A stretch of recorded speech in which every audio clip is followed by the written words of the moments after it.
옛날 옛적 어느 작은 마을에 토마스라는 이름의 철학자가 살고 있었습니다. 그는 자연법에 대한 자신의 깊은 통찰로 마을 사람들 사이에서 유명해졌습니다. 그러나 그의 이론을 다소 이해하기 힘들어하는 이웃들이 많았기에 그는 이를 재미있고 알기 쉽게 설명하려는 의무감을 느꼈습니다. 어느 날 토마스는 마을 광장에서 특별한 이벤트를 열기로 결정했습니다. 그는 이를 자연법 체험 축제라고 불렀습니다.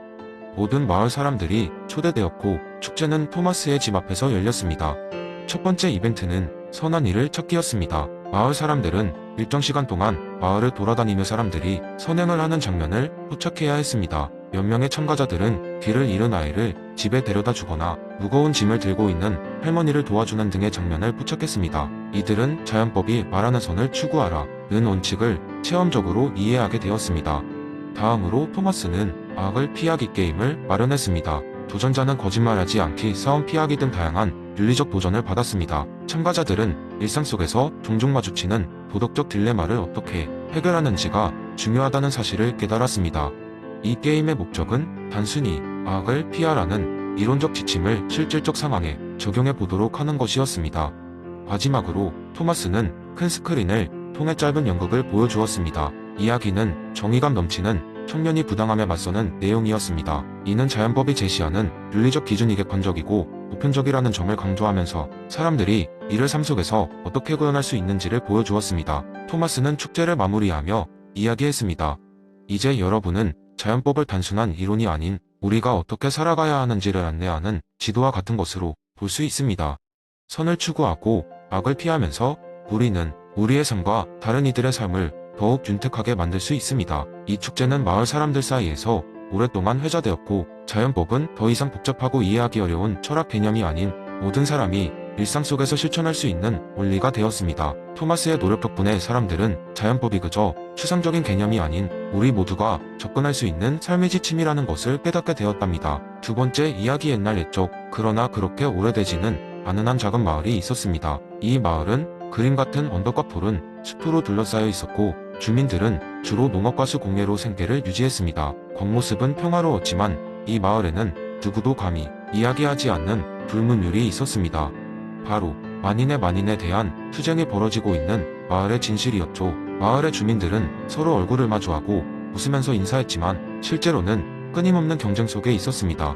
길을 걸을 때도, 우물에서 물을 기를 때도, 들판에서 일을 할 때도 항상 긴장을 늦출 수 없었습니다.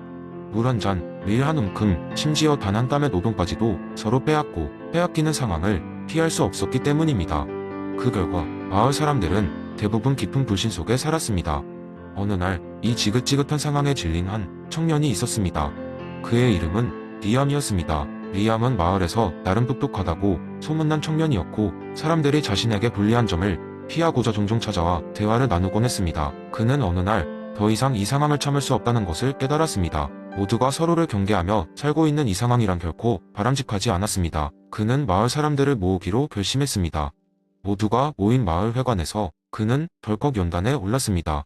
친애하는 마을 주민 여러분, 리암이 말했습니다. 우리는 매일 경쟁하고 싸우고 서로를 의심하며 살고 있습니다. 이러한 삶은 결코 우리가 원하는 삶이 아닙니다. 우리가 원한다면, 우리가 힘을 합친다면 이런 상황을 바꿀 수 있습니다. 주민들은 웅성거리며 서로의 얼굴을 확인했습니다.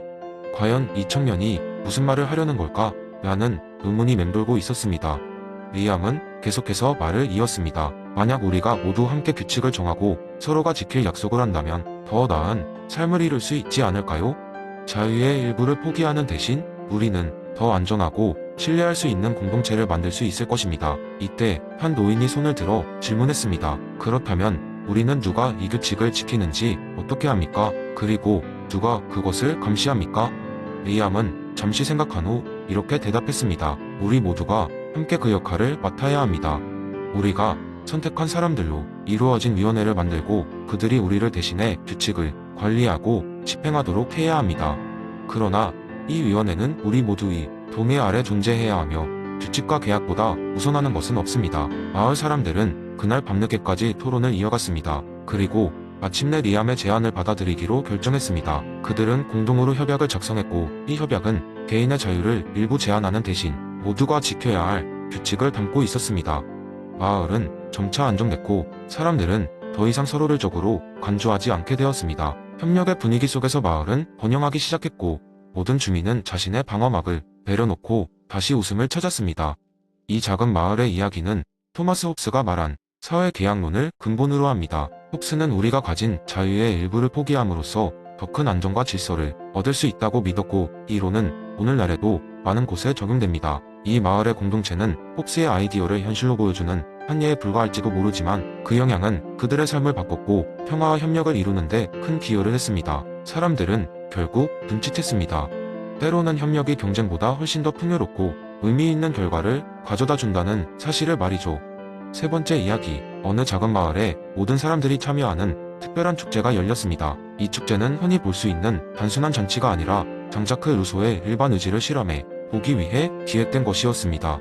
마을 사람들은 축제 준비를 위해 각자 자신의 역할을 맡아야 했습니다. 어떤 이들은 음식을 준비했고 다른 사람들은 장식이나 무대를 꾸몄습니다. 축제준비위원회가 마을회관에 모여 토론을 하던 중 집단 의사결정 과정을 촉진하기 위해 루소의 일반 의지 개념을 도입하기로 했습니다. 모든 결정은 공동체의 이익을 최우선으로 고려하는 방식으로 이루어져야 한다는 것이 원칙이었습니다. 축제 준비가 한창일 때 한 가지 큰 논란이 발생했습니다. 마을의 중심 광장에 설치할 대형 조형물의 모양을 두고 사람들의 의견이 갈렸습니다. 일부 주민은 전통적인 마을 상징물을 크게 세우고 싶어 했고 다른 이들은 현대적인 예술 작품을 원했습니다. 각자 자신들의 입장을 주장하는 가운데 회의를 주최한 위원장이 루소 일반 의지를 떠올렸습니다. 우리 모두의 행복을 위한 결정이 되어야 합니다. 위원장이 말했습니다. 개인의 기호를 넘어서 공동체 전체의 이익을 생각해 봅시다. 이번에는 한 어르신이 자리에서 일어나 발언했습니다. 이 마을의 전통과 현대성을 조화롭게 합치는 것이야말로 우리 모두를 위한 길이라고 생각합니다. 예술 작가들, 전통 장인들 모두 힘을 합쳐 하이브리드 작품을 만들어 보는 것이 어떨까요?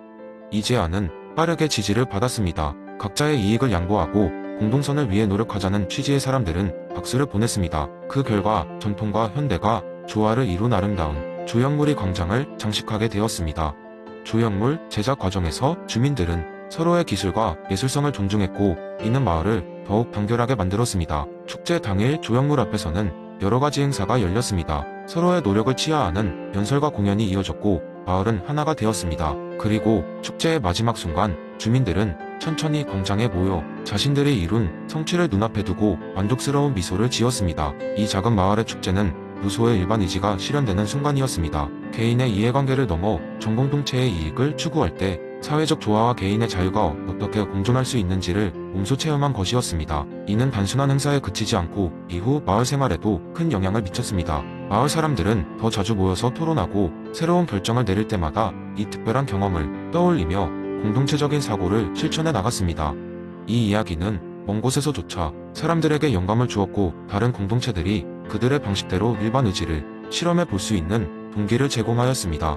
각각의 공동체는 자신들만의 문화를 통해 이념을 현실로 만들었습니다.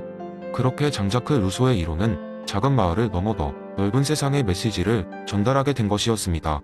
네 번째 이야기, 한 조용한 시골 마을의 효과적 기타주의자라는 별명으로 불리는 한 명의 철학 교수 제임스가 살고 있었습니다. 제임스는 피터 싱어의 사상에 깊은 감명을 받아 그의 철학을 실생활에 적용하려고 항상 노력했습니다.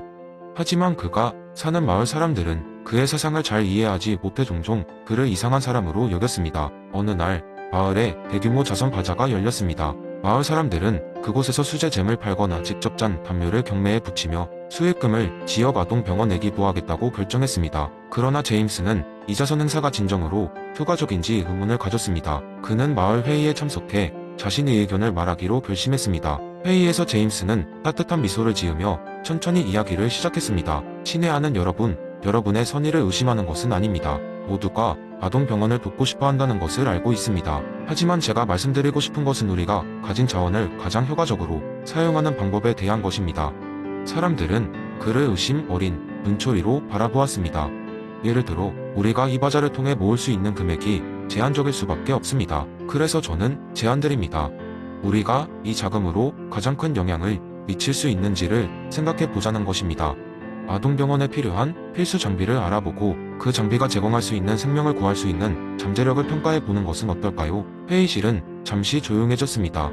마을 촌장인 할머니가 입을 열었습니다. 제임스, 내 말이 맞을지도 모르겠구나. 하지만 그렇게 하려면 많은 연구와 분석이 필요하지 않겠니? 우리 모두가 그럴 시간이 될까?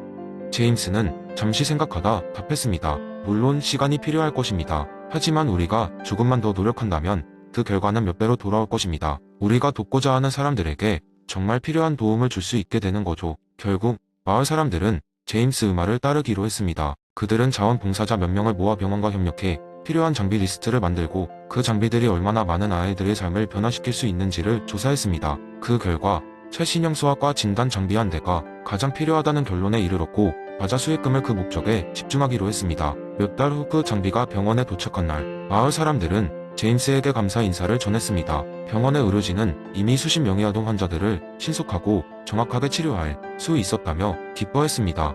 마을 사람들은 비로소 제임스의 효과적 이타주의 철학이 무엇을 의미하는지, 그것이 얼마나 큰 차이를 만들어낼 수 있는지를 깨달았습니다. 이 사건 이후로 마을 사람들은 제임스를 더 이상 괴짜로 보지 않았습니다. 오히려 그의 아이디어를 환영하며 모든 자선활동에 있어서 어떻게 하면 가장 효과적으로 자원을 사용할 수 있을지 고민하는 새로운 문화가 자리잡게 되었습니다. 제임스의 효과적 이타주의가 마을 전체를 변화시킨 것입니다.